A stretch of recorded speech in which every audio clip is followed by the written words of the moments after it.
بسم اللہ الرحمن الرحیم۔ اللہ کی نعمتوں کا بیان ہے۔ ان اللہ فالق الحب والنوا، بے شک اللہ تعالی دانے اور گٹھلی کو چیرنے والا ہے۔ دیکھیے دانا تو ہم زمین میں بوتے ہیں، زمین بھی اچھی ہو، پانی بھی اچھا ہو، کھاد بھی اچھی ہو، دانے کی کوالٹی اور بیج کی کوالٹی بھی بہت اچھی ہو، مگر کئی دانے اس سے پودے نہیں نکلتے، کئی دانے زمین میں مٹی بن جاتے ہیں۔ تو دانے کو، بیج کو، گٹھلی کو چیر کر جو پودا نکلتا ہے، اس پودے میں جان پیدا کرنے والا اور اس میں یہ طاقت دینے والا کہ وہ گٹھلی کو چیر دے اور زمین کو چیرتا ہوا اوپر تک آ جائے، یہ طاقت دینے والا اللہ رب العالمین ہے۔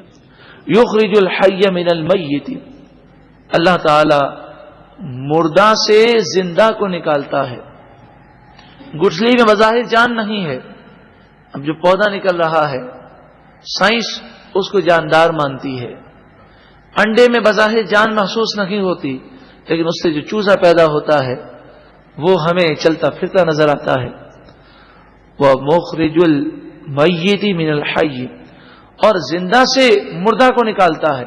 مرغی زندہ ہے اور اس سے جو انڈا نکلتا ہے وہ بظاہر مردہ محسوس ہوتا ہے۔ ذالکم اللہ، یہ اللہ رب العالمین ہے جس کی یہ شان ہے۔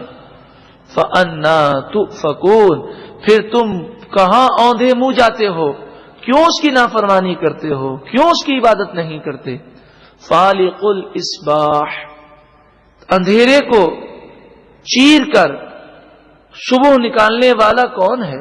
وہ اللہ تعالی ہے۔ کیا ہماری سائنس صبح کو پیدا کرتی ہے یا ہمارے ہاتھ صبح کو پیدا کرتے ہیں؟ ہم جب سے پیدا ہوئے سورج کا نظام چل رہا ہے، یہ سورج کا نظام چلانے والا، اس کائنات کو بنانے والا اللہ رب العالمین۔ وجعل اللیل سکنا، اور اس نے رات کو سکون کا گہوارہ بنایا کہ رات کی نیند بڑی ہی صحت کے لیے مفید ہوتی ہے۔ دن میں کتنی بھی نیند کر لی جائے، چاہے دروازے بند کر کے اندھیرا کر کے نیند کی جائے، لیکن رات کی نیند کی برکتیں اور اس کا سکون الگ ہی بات ہے۔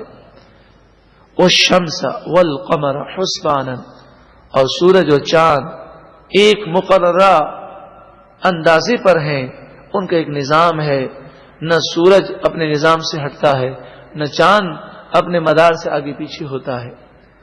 ذالک تقدیر العزیز العلیم، یہ غالب علم والے رب العالمین کا مقررہ شدہ نظام ہے۔ اس نے یہ نظام بنایا، کیا ہمارے ہاتھوں نے بنایا؟ اس رب نے بنایا۔ تو کیا ہم اس رب کا شکر ادا کرتے ہوئے نیکی اور پرہیزگاری اختیار کرتے ہیں؟ وَهُوَ الَّذِي جَعَلَ لَكُمُ النُّجُومَ، اور وہی ذات جس نے تمہارے لیے ستارے بنائے، لِتَهْتَدُوا بِهَا فِي ظُلُمَاتِ الْبَرِّ وَالْبَحْرِ، تاکہ تم ان ستاروں کے ذریعے خشکی اور تری، صحرا کے اور سمندروں کے اندھیروں میں تم راستہ تلاش کر سکو۔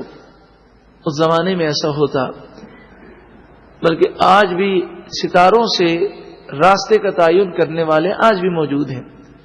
ہوتا یہ ہے کہ اگر آپ رات کو ستاروں کو دیکھیں آسمان پر اور بالکل لائٹ نہ ہو، اندھیرا ہو، ہمارے یہاں بجلی بھی نہ ہو، تو اس وقت آپ دیکھیں گے تو آسمان پر لاکھوں ستارے آپ کو نظر آئیں گے۔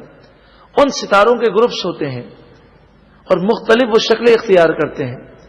تو ہوتا کیا ہے کہ کسی کو مثال کے طور پر کراچی سے حیدرآباد جانا ہے، اب ہمارے یہاں تو روڈ بنے ہوئے ہیں اور ڈائریکشن کا تعین ہوتا ہے کہ بس اس روڈ پہ چلیں گے تو آپ حیدرآباد پہنچ جائیں گے۔ اس زمانے میں ایسا نہیں ہوتا، بلکہ قافلے ہوتے۔ تو رات کے وقت قافلہ نکلتا تو ماہرین انہیں سمجھا دیتے کہ دیکھو یہ ستارے کا گروپ تمہیں نظر آ رہا ہے، تم اسی کی سیدھ میں چلتے رہو گے تو تمہاری وہ منزل آ جائے گی۔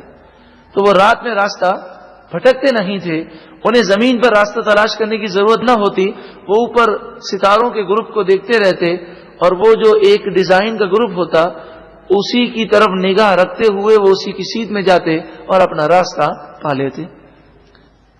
قد فصلنا الآیات لقوم یعلمون، بے شک ہم نے آیتیں کھول کھول کر بیان کی اس قوم کے لیے جو جانتی ہے. وَهُوَ الَّذِي أَنشَأَكُم مِّن نَّفْسٍ وَاحِدَةٍ، وہی ذات جس نے تمہیں ایک جان سے پیدا کیا. فَمُسْتَقَرٌّ وَمُسْتَوْدَعٌ، پھر عارضی تمہارے لیے ٹھکانہ ہے اور پھر عارضی امانت رہنا ہے. مستقر دنیا کا ٹھکانہ اور مستودع امانتاً قبر میں رہنا، کہ زمین وہ امین ہے اور جب قیامت واقع ہوگی تو تمام مردوں کو زمین باہر پھینک دے گی.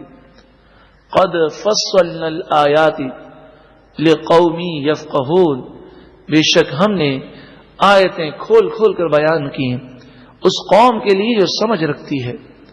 وَهُوَ الَّذِي أَنزَلَ مِنَ السَّمَاءِ مَاءً، اور وہی ہے ذات جس نے آسمان سے پانی کو نازل کیا.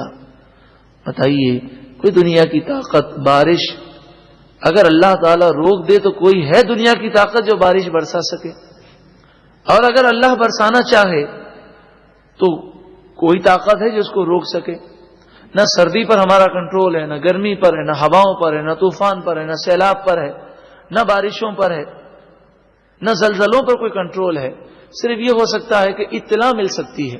چائنا کے سائنسدانوں نے سانپ پر تجربات کیے اور انہوں نے یہ دعویٰ کیا کہ ہم نے سانپ کے ذریعے یہ بات سیکھ لی ہے کہ اللہ تعالیٰ نے سانپ کو وہ طاقت دی ہے کہ زمین کے اوپر ہوتا ہے 120 کلومیٹر نیچے زمین کے جو چٹان ہلے تو سانپ اس کو محسوس کر جاتا ہے. یہ چائنا کے سائنسدانوں نے یہ بات کہی کہ سانپ 120 کلومیٹر نیچے تک زمین کی گہرائی میں اگر چٹانوں کی پلیٹیں ہلتی ہیں تو سانپ محسوس کر لیتا ہے. اور چونکہ جو پلیٹیں ہلتی ہیں اس کے اثرات 4-5 دن میں زلزلے کی صورت میں ظاہر ہوتے ہیں. تو چائنا کے سائنسدانوں نے کیا کیا کہ سانپ کے بلوں پر سرکٹ کیمرے اور اس طرح کے کلوز سرکٹ کیمرے لگائے اور وہ اب ان کا معائنہ کر رہے ہیں کہ جب غیر معمولی طور پر سانپ پریشان نظر آئے تو ہم زلزلے کی پیشین گوئی 5 دن پہلے کر سکتے ہیں. لیکن آپ بتائیے کوئی یہ تو پیشین گوئی شاید کر لے کہ زلزلہ آنے والا ہے، لیکن زلزلے کو کوئی روک سکتا ہے؟ بارش آنے والی ہے، ہو سکتا ہے اس کی پیشین گوئی درست ہو، لیکن بارش کو آنے سے بھی روک نہیں سکتا اور اگر نہیں آ رہی تو لا بھی نہیں سکتا. محکمہ موسمیات والے یہ تو بتا دیتے ہیں کہ ہواؤں کا رخ ہے، ہواؤں کا دباؤ ہے، لیکن کبھی یہ غور کیا کہ ہوا چلانے والا کون، دباؤ کو پیدا کرنے والا کون، بادلوں کی حرکت دینے والا کون؟ آسمان پر بادل ہوتے ہیں، پیشین گوئیاں ہوتی ہیں کہ بہت تیز بارش ہوگی لیکن بارش کا ایک قطرہ نہیں برستا، اور کبھی پیشین گوئی ہوتی ہے کہ مطلع صاف رہے گا اور مطلع صاف بھی ہوتا ہے، بغیر بادلوں کے بسا اوقات بارش برس جاتی ہے. تو بارش برسانے والا رب العالمین ہے. وَهُوَ الَّذِي أَنزَلَ مِنَ السَّمَاءِ مَاءً، وہی ہے ذات جس نے آسمان سے پانی کو نازل کیا. فَأَخْرَجْنَا بِهِ نَبَاتَ كُلِّ شَيْءٍ، پھر ہم نے اس پانی کے ذریعے ہر چیز کا اناج اور پیداوار کو پیدا کیا. اناج، غلہ، پھل سب بارش کے صدقے میں پیدا ہوتے ہیں. کوئی کروڑ پتی آدمی بھی ہو یا کوئی ملک سپر پاور بھی ہو، اگر 4-5 سال کے لیے بارش بند ہو جائے تو وہ بھی بنجر اور ویران ہو جاتا ہے. فَأَخْرَجْنَا مِنْهُ خَضِرًا، پھر ہم نے اس پانی سے سبزہ پیدا کیا. نُخْرِجُ مِنْهُ حَبًّا مُتَرَاكِبًا، وہ پودے پیدا ہوتے ہیں اور پودوں پر حبن کے معنی بیج، دانے ایسے پیدا ہوتے ہیں متراکباً جو ایک دوسرے پر چڑھے ہوئے ہوتے ہیں. کبھی آپ نے انار کو دیکھا ہو، کبھی آپ نے پپیتے پر غور کیا ہو، کس طرح بیج اور دانے جو ہیں ایک دوسرے سے چپکے ہوئے ہوتے ہیں. اسی طرح گندم کے پودے کو دیکھیں، وَمِنَ النَّخْلِ مِنْ طَلْعِهَا، اور کھجور کی ٹہنی سے ہم نے پیدا کیے قنوان دانیتن، بہت زیادہ گھنے خوشے گچھے کھجوروں کے گچھے، ایک ایک ٹہنی پر کتنے کتنے گچھے لگے ہوتے ہیں. یہاں پر عرض کروں کہ طلع، یہ جو لفظ قرآن پاک میں آیا من طلعھا، اس کو ذرا سمجھیے گا. سائنسی طور پر طلع شگوفے کو کہتے ہیں، اور شگوفے سے مراد کیا ہے کہ اگر آپ کسی بھی درخت کی ٹہنی کو دیکھیں گے، اس ٹہنی پر پتے نکلتے ہیں. ایک چھوٹی سی ٹہنی ہے باریک سی جس پر پتے نکل رہے ہیں، تو ایک جگہ ایسی ہوتی ہے جہاں سے پتا نہیں نکلتا بلکہ پھول نکلتا ہے. وہ جگہ اگر آپ ٹہنی پر غور کریں تو وہ طلع نظر آتا ہے، جس پر پتے نہیں اگتے بلکہ کلی اگتی ہے. پھر وہ کلی پھول بنتا ہے اور پھول سے پھر پھل پیدا ہوتا ہے. اب آپ سوچیں، ایک ہی پانی ہے، ایک ہی کھاد ہے، وہ درخت بھی ایک ہی ہے، اس کی ٹہنی بھی گرین نظر آتی ہے. کہیں سے اللہ تعالیٰ نے پتوں کو پیدا کیا اور کہیں سے اللہ تعالیٰ نے کلیوں کو اور پھولوں کو پیدا فرمایا. وَجَنَّاتٍ مِّنْ أَعْنَابٍ، اور انگوروں کے باغات، وَالزَّيْتُونَ اور زیتون، وَالرُّمَّانَ اور انار. پانی کا کلر اور رنگ اور ذائقہ ایک، کھاد بھی ایک، سب کچھ ایک ہے، مگر کسی پھل میں میٹھا رس ہے، کسی میں کھٹا ہے، کسی کا ذائقہ کیسا ہے، کسی کی شکل و صورت کیسی ہے. مشتبہ وغیر متشابہ، بعض چیزوں میں یہ آپس میں ملتے جلتے پھل ہیں اور بعض خوبیوں میں وہ الگ الگ ہیں. انظروا الی ثمرہ، دیکھو ان درختوں کے پھلوں کی طرف، غور کرو.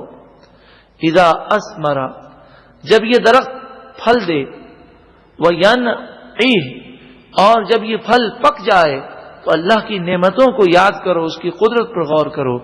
ان فی ذالکم لآیات لقوم یؤمنون، بے شک اس میں نشانیاں ہیں اس قوم کے لیے جو یقین رکھتی ہے، ایمان رکھتی ہے. وجعلوا للہ شرکاء الجن، اللہ کے لیے ان کافروں نے جنات کو شریک بنا لیا، وہ جنات کی پوجا کرتے ہیں.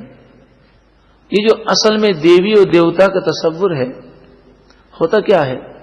بت کی پوجا کرتے ہیں تو شیطان خوش ہوتا ہے، سرکش جنات خوش ہوتے ہیں، اور بسا اوقات ان کے سامنے وہ مختلف شکلوں میں ظاہر ہو جاتے ہیں، اور وہ یہ سمجھتے ہیں کہ ہم جو دیوی اور دیوتا کی پوجا کر رہے ہیں یہ خوش ہو گئے ہیں اور ہمارے سامنے آ گئے ہیں. یہ جنات ہوتے ہیں جو ان کو بیوقوف بناتے ہیں. تو فرمایا یہ بتوں کی پوجا نہیں کرتے، حقیقت میں ان جنات کی پوجا کرتے ہیں جو انہیں نادان اور بیوقوف اور احمق بنا رہے ہیں. وَخَلَقَهُمْ، حالانکہ اللہ نے ان جنات کو پیدا کیا. وَخَرَقُوا لَهُ بَنِينَ وَبَنَاتٍ بِغَيْرِ عِلْمٍ، اور یہ نادان لوگ اللہ کے لیے بیٹے اور بیٹیاں بغیر علم کے وہ تصور کرتے ہیں، گڑھ لیتے ہیں. سبحانہ، اللہ تعالی اولاد رکھنے سے پاک ہے. وتعالی عما یصفون، اور وہ بلند و بالا ہے ان تمام باتوں سے کہ جو وہ گڑھتے ہیں اور اللہ پر جھوٹ باندھتے ہیں.